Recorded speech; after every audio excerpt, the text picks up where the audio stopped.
Mythic Game Master Emulator 2nd Edition has been out for some time. I've been spending some time reading the new version of Mythic and figured I'd do a little video on it. So let's get into this. Welcome to Solitary RPG. I am preparing for an upcoming adventure, and one of the things I'm going to be doing is I want to approach this upcoming adventure sitting at the GM's chair, and I want to use a system to run my PCs. I figured Mythic would probably be the best system for that. So I took some time reading the 2nd editions because I want to use the latest and greatest version of products that are available on the market. So that's what this video is going to be about. Mythic is known for the fate chart. This is the oracle where you have a question you need an answer to. You take your current chaos factor, you assign odds, you roll your D100 depending on what your result is. You interpret that result to answer your question. The core concepts of Mythic have not changed. The only thing the author did with the fate chart is took out a row on the top and the bottom to reduce down the number of your odds, just kind of taking away some of the analysis paralysis that someone may be faced using this chart, because it does have a lot of options, and the authors just kind of reduced it down a little bit. But everything in Mythic still works the same. At the beginning of a scene, you're going to roll a d10, compare it to the chaos factor to see if the scene goes on as expected or if it's interrupted. You're still going to track your chaos factor during the game. Everything's still going to work the same. But Mythic is so much more than the fate chart. And what I want to do is I kind of want to dive into some of the other stuff that has been added to the 2nd edition that is an improvement upon the 1st edition. And we're going to do that simply by just going through all of the charts in the back of the book and just talking about them as we go. First, you're going to notice these charts are in the back are really cleaned up because throughout the book, the author has added a lot more art to make the 2nd edition much more appealing than 1st edition. There's actually full page art and all kinds of great art throughout the book. And of course, when I go looking for a piece of full page art, it's hard to find. This particular piece looks very much like a scene from Lord of the Rings, maybe. But yeah, so the authors really improved the visual appeal of the book and has done the same thing with the charts. So the first chart we're going to take a look at, or the first document we're going to take a look at, is the adventure journal. The adventure journal is where you keep track of your scenes, kind of what's going on in the different scenes, your chaos factor, and you can take some notes. 1st edition, the adventure journal also is where you kept track of your threads and your characters. It was very compact. It was not user friendly at all. And that's why I always would just use a journal or scrap paper to keep track of all my information, because the sheet just didn't work. Well, as you can tell here, the author has made bigger boxes so that we can have more room to write, especially if you have very flowy handwriting, and have taken the threads and the character list, the adventure list. And this is where you're going to keep track of your threads and your characters. I like what the author did here. I do missed out on one opportunity, and that is with one of the rules in the book. One of the elements of Mythic is rolling for random events, and this happens when a scene is interrupted or when you roll on the fate chart and you get doubles as a result. There's mechanics, and nothing's changed with those mechanics from 1st edition, but you may roll on this random event focus table. And the rule that I'm referring to with that is choosing your own event focus results. Sometimes when playing using Mythic, an idea that you want to explore pops into your head, and you may get the random event focus to roll on that table. But instead of rolling on the table, you're just going to choose the focus. You're just going to make that decision for that. And it's a great way of giving a little bit more freedom to the player using Mythic to kind of help keep the story exciting and moving forward. But when you do this, the author is very clear to say, don't want to do it too often. At that point, you're just writing a story and you want to limit it. And the limit that the author has set is to 5. So during 5 scenes, you can make one of those scenes, or during one of those scenes, where you choose the event focus based because of roles. But when we look at the adventure journal in the back, there's only 4 scenes. So I think the author kind of missed an opportunity to make this journal reflect that part of the rules. So what I did is I just made my own.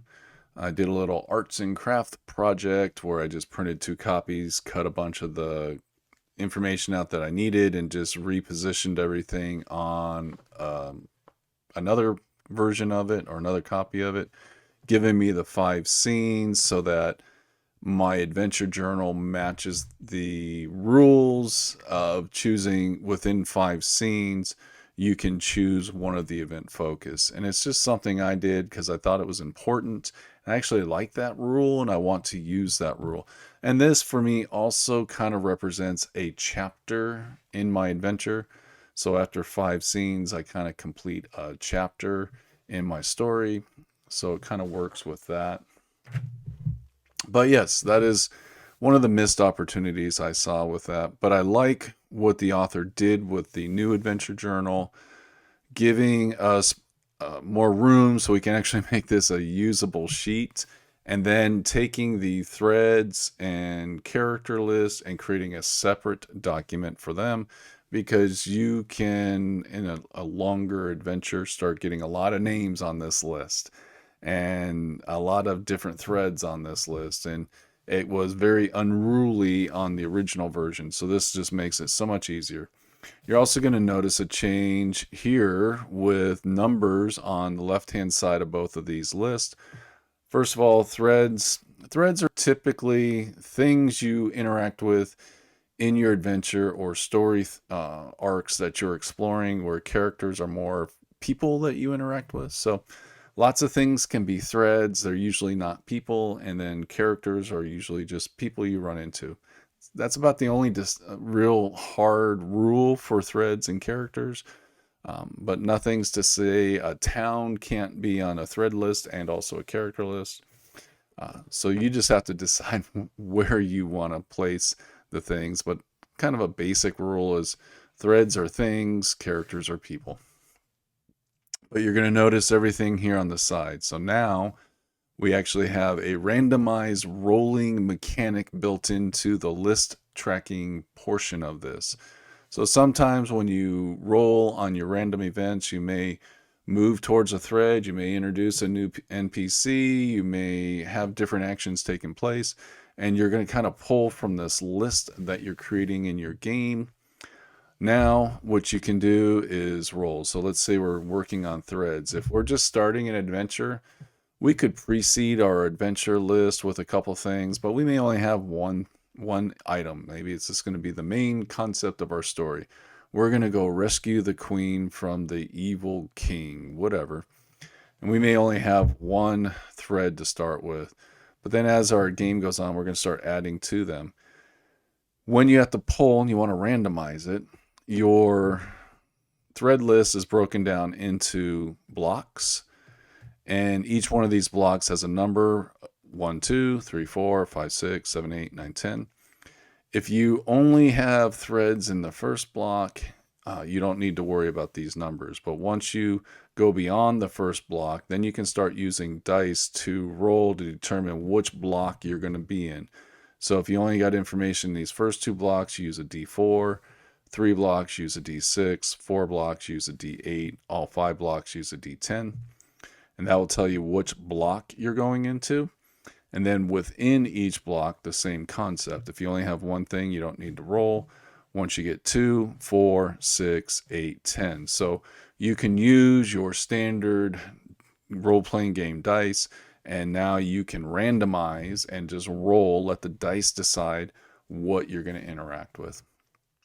I like having that here. It's a built-in mechanic that just works if you want to roll, and I really like it.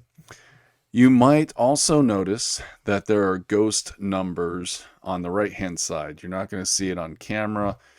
If you get a digital version of this, the numbers stand out a little bit better because it's on your computer screen and it's probably at 200% or 150%. So you can probably see the numbers better. But there are ghost numbers. And those ghost numbers come into play if you're using the adventure feature list, which has more to do with running published adventures. So it's just a variation to Mythic, adding some more variety to the game, just like using the Adventure Crafter with second edition Mythic. And some of those other tools or supplements have been included into second edition. But yeah, those ghost numbers are for published adventures, and it's just another tool used. That's why they're very faded, and you might not even notice them unless someone points it out to you. But these are a great improvement to the first edition of Mythic. And as we move forward here, we still have our fate chart. Nothing's changed other than the reduction of the rows or some of the odd options. And then we got fate check modifiers. Mythic has lots of different variations and tools out there on the market. The author put out Mythic Variations, which gave you different ways of using the Mythic system. And through the magazine publications the author has, there's been all kinds of different ways of using Mythic talked about in the magazine. And fate check modifiers are just a way of rolling to get a bonus to your rolls or a modifier to your rolls when using the fate chart. It's just kind of like a variation. And some people like having that type of a modifier to their rolls, and they can do that using Mythic too. So basically, the author has pulled a lot of the more popular features that have been created for Mythic over the years and put them all into the second edition. This is your random event focus table, which is kind of cool. Fate questions as RPG rules. So Mythic is a game system. I don't think it's not just the fate chart. It's not just an oracle. It's actually a game system, and you can use Mythic as a game system. And the author has a chapter in second edition that covers that, and this would be the chart that you would use if you were using this as a game system. It's just good stuff to have. And this is choosing your event focus table. This is just kind of giving you an understanding of why sometimes you might want to choose your event focus instead of just going with what the system or what your dice roll has provided. It's just neat information. And then we come to things that we're very familiar with Mythic, the action and description tables. We're very familiar with those, of rolling on these charts, getting words, and trying to use those in answering our questions or getting our results. But now we have elements tables. So there are a lot of different element tables that the author has included, and each one of them is kind of broken down to different categories, so that if you're looking for specific element tables, you might be able to find what you're looking for in the many tables that have been offered in the second edition of Mythic. And to me, this is a big improvement, because sometimes if I'm playing a sci-fi game, I don't need to know spell effects, or I don't need to know certain things. I don't need undead descriptors. I could use undead descriptors in a sci-fi game, but I don't need dungeon crawl stuff and things like that. So just giving you lots of different tables to choose from. I support the author on Patreon. I'm part of the Mythic Patreon page, and having these charts. Every month we get a magazine. I print them out sometimes to read them and take them with me on the go. But in the back of the magazines, we have always kind of gotten some additional tables. And now the author has taken a lot of those element tables and put them into one book. So I don't have to worry about which magazine they're in. And it's just made this resource much more accessible for everybody. And it's just a nice improvement. And it's nice to have. Mythic second edition just goes into so much more on how to use Mythic and giving you more options on using Mythic, more than just the fate chart, getting into NPC behavior and creating their statistics, creating a thread progress track.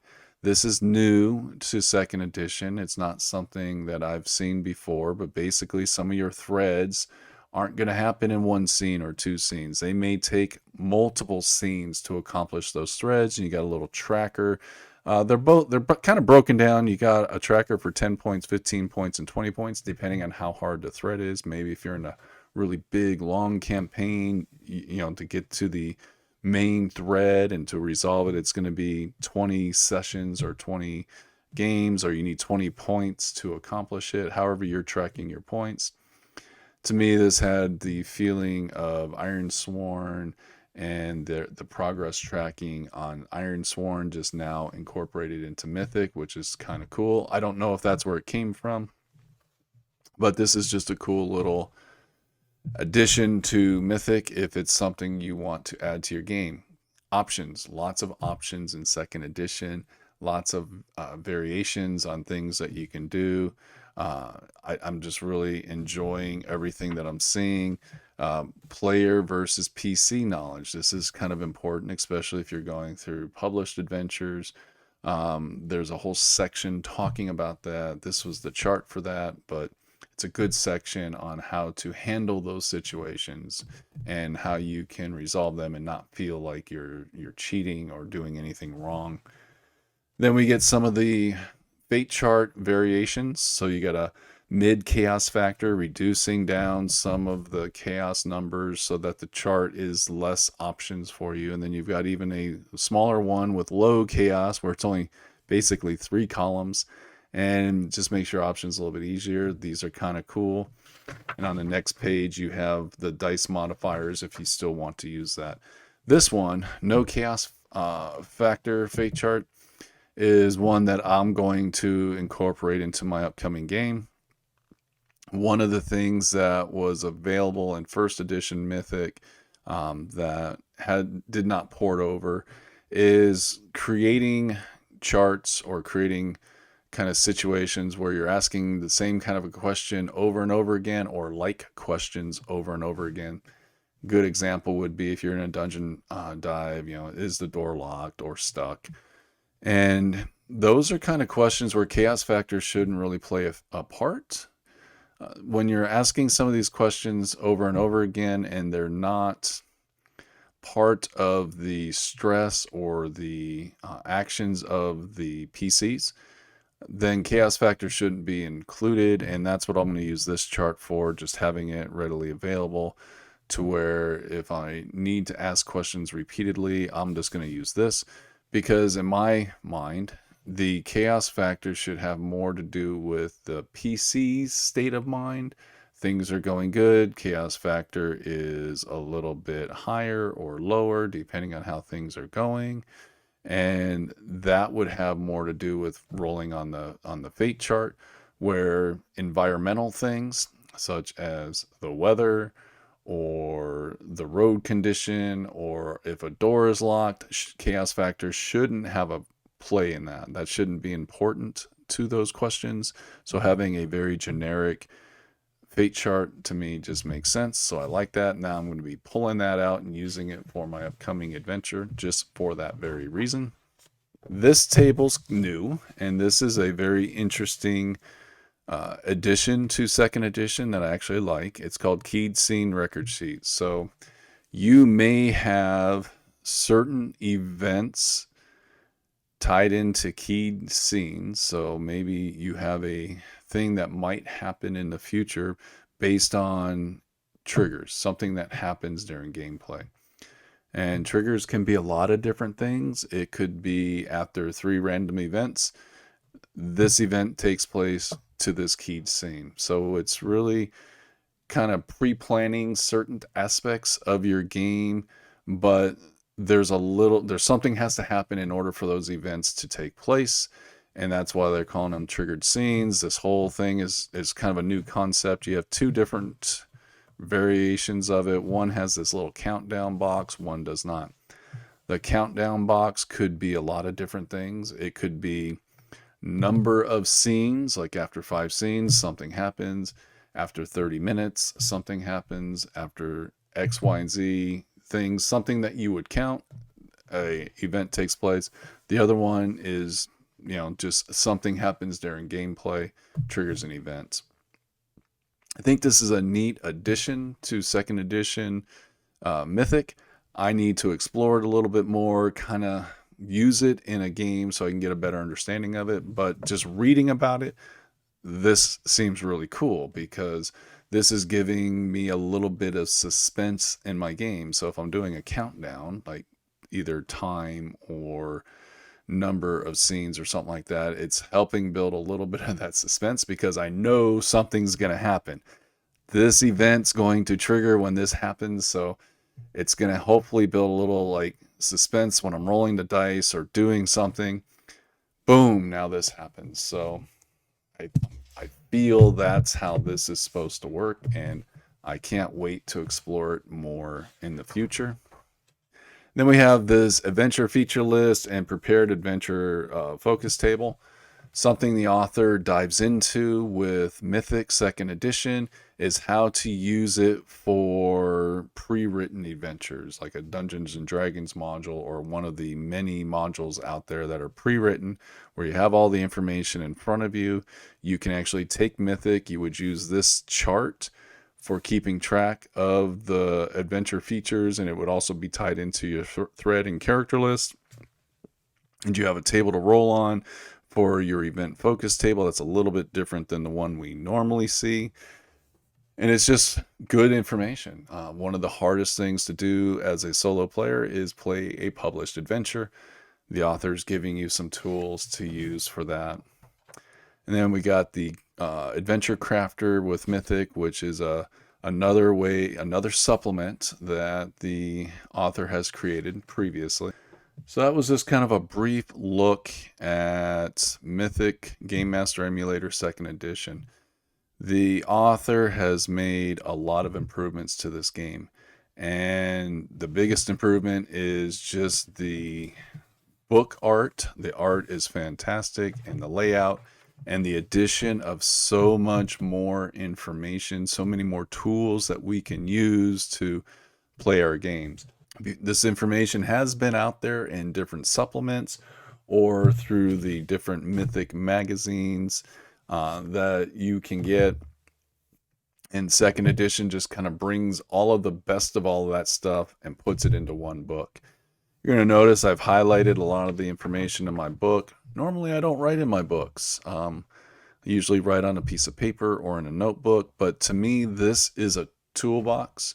This is a tool that I want to use, so writing in it, highlighting in it, changing, just doing whatever, that's what I am going to use this for. So I'm okay with writing in it. I just kind of had to change my mindset a little bit as I was reading this, but it has a lot to offer, and I think it's a big improvement from 1st edition, and I think it's going to work beautifully for what I'm trying to accomplish, which is using Mythic to run PCs.